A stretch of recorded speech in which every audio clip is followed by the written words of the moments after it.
খুব শখ করে নিয়েছিলাম প্রজাপতি রেসিপি করব, খুব একটা করতে পারি নাই, ধৈর্য হারা হয়ে এখন বাকি ইনগ্রেডিয়েন্টস এটা বলে নিয়ে চলে আসছি নুডলস রান্না করতে। এটা দেখতেই পাচ্ছ নুডলস গুলো আগে ভাঙে নিতেছি, নিয়ে আরে আমার কাছে দেওয়া কাটার কোনো দুইজন আমি হাতেই ছিঁড়ে ফেলছি, তাড়াতাড়ি হয়ে গেছে। এখন এই যে সব মরিচ টরিচ কাটতে ফেলবো।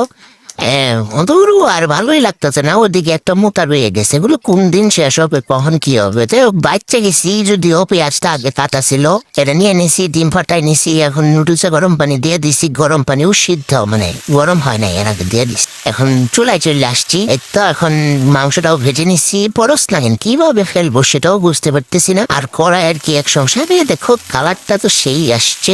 আরে শালা কড়াইয়ের যে কি এক সমস্যা, এক পাশে তেল থাকে আর অন্য পাশেই থাকে না। এখন ডিমটাও দিয়ে দিব, একটু ওয়েস্ট করা যাবে না, সবটাই ফেলাই দিব, সেই কালার আসছে, পরস না কেন পর তাড়াতাড়ি পর। আচ্ছা এখন ডিমটার ঝুমরে মুছরে যাতা জাতি কইরা সব ভাঙ্গা মানে ভাঙ্গে ফেলবো আর কি, একটাও আস্তা রাখা যাবে না। কিন্তু ভাঙতেছে না তো, মানে এগুলো কি হইতাছে। আমি সবকিছু মিক্স করে আর নুডলস গুলা দিয়ে দিব।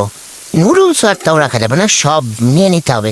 এক চামচ খুন্তি দিয়ে হইতেছে না, এখন নিয়ে নিছি দুইটা দিয়েও পারতাছি না, চুলা টুলে সব মাখা লাইছি। এরপরে দেখি নুডলস এর লবণও দিছি, কিন্তু এরপরেও নুডলস রে কিরকম বিট হবার মতো দেখা যাইতেছিল। পরে মনে হলো আচ্ছা নুডলস এর মশলাই তো দিই নাই, ওগুলা দিয়ে আবার আর একটু জাল টাল করে নিচ্ছি, এখন মনে হইতেছে যে সে ঠিকঠাক আছে।